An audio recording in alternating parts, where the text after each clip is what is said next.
Кыргыз Республикасынын премьер-министрлигине менин талапкерлигимди колдоп, Мухаммедкалый Абылгазиев баштаган өкмөттүн курамы өткөн жылдын 20 апрелинде бекитилип келген. Саясат аркылуу сайрандап, башбакандын кызматы тез эле азыркы жетекчиге буйруп калган эле.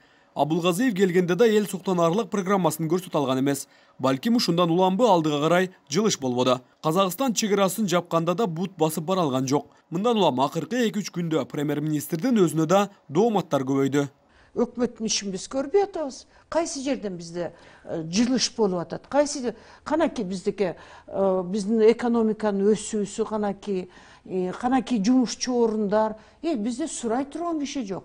Кийинки терс пикирлер вице-премьер-министр Жеңиш Разаковго көбөйдү. Жакында эле болуп өткөн кыргыз-тажик чегарасындагы жаңжал боюнча олуттуу кадам жасабагандыгы сынга кабылып боло электе. Депутаттар Жеңиш Разаков Тажикстандын тыңчысыбы деп шек санашты. Бул коомчулуктун өзгөчө көңүлүн бурдуруп, парламентте өкмөттү таратуу керектигин көтөрүп чыгышты. Бирок Разаковтан өзгөчө реакция деле байкалбады.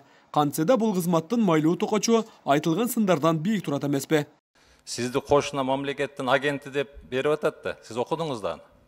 Сиз кече ал жерге барганыңыз да туура эмес. Эгер сиз ошону окуган болсоңуз, сиз бул жерде отставкага беришиңиз керек болуп атат. Во главе с правительством. Эл арасында эптүү аброй топтой албай калган өкмөттүн дагы бир мүчөсү Космосбек Чолпонбаев болду. Саламаттыкты сактоо министри Бишкекке 4 райондук үй-бүлөлүк медициналык борборлорун түзүүнү каалаган эле. Бирок медиктер колдоого албай, бул жолдун катачылыгын министрге көрсөтө салып уят карышты. Көп узабай эле министр Космосбек Чолпонбаев менен ФОМустун жетекчиси бирден жол тандабаа сатып алганы ачыкталып, 5-6 миллион сомдук унаалары үчүн аябай жеме угушту. Айтмакчы, бул кылыгы үчүн Абылгазиевден сөгүш да алышты. Ызычуудан бошобогон башкы доктурду депутат Рыскелди Момбеков эчактан бери эле креслосун бошотуу керектигин айтып келет. Президентти дагы шеринелешиңиз, премьерди дагы, депутаттарды дагы, бизди дагы, элди дагы кыйнабай кетип эле калсаңыз жакшы болмокта. Нурбек Мурашев айыл чарба министри кетирген кемчилдиктери боюнча башкалардан бул да кем калышпайт. Өткөн жылы Өзбекстанга картошка экспорттойбуз деп дыйкандарды көбүрөөк түйшүккө салды. Ушул таптада даяр картошкалар экспорттолбой кампада чиригендери болду. Мындан улам айрым журналисттер айыл чарба министрине пакетке толтуруп чириген картошканы белекке берди. Бул багытта чабал адис экенин болсо жаңы дайындалганда эле байкаткан. Баса 2018-жылы премьер-министрден бул атка минерде сөгүш алган. Картошканы алып ал. Çok sizlerden alıyoruz. Çok alıp git. Yok alıyoruz. Ya sana alıp gidiyoruz sana. Yok biz sizlere alıp geldik alırsın. Alıp kalırız bizler. Çok. Кашкар Жунушалиев, ички иштер министри.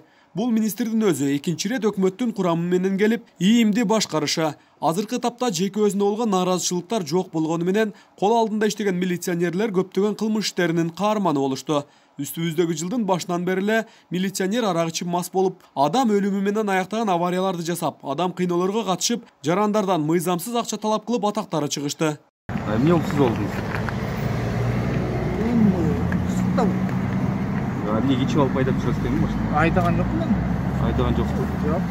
Билим берүү министри Гүлмира Кудайбердиева быйылкы жылдын 15 февралында премьер-министрден сапатсыз окуу китептерин чыгаргандыгы жана мектептерге интернетте өткөрө албагандыгы үчүн сөгүш алган. Ошондой эле Кудайбердиевага балабакчалардын жетишпегендиги, мектеп окуучуларына берилген тамактын сапатсыздыгы сыяктуу айыптар тагылып келет.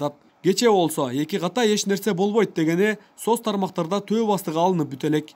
Эки тамга боюнча бир маселени көтөргөнү бул мен ойлойм туура эмес болду. Маданият министрлигине 2018-жылдын октябрында эң жаш министр болуп 31 жаштагы Азамат Жамангулов шайланган. Алгач цирктин директорун дайындоодо өзүнүн талапкерин сүрөмөйлөп жаңжалга кабылды.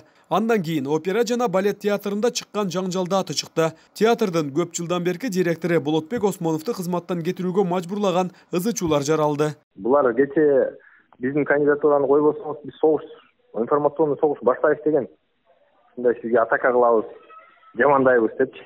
Булар эсте калган учурлар гана айтылды. Бир жылга жетпеген убакытта өкмөт курамынын ишинен көрө ызычуусу басымдуулук кылды. Эгер дагы бир жыл иштөөчү болсо, мындан да кызык окуялар жаралуусу мүмкүн. Ушул себептер эми эске алынып, жазгы бороон азыркы өкмөттү учуруп кетет деген да божомолдоолор айтылып жүрөт. Рамис Каимов, Мирзат Сапаров, 7 канал.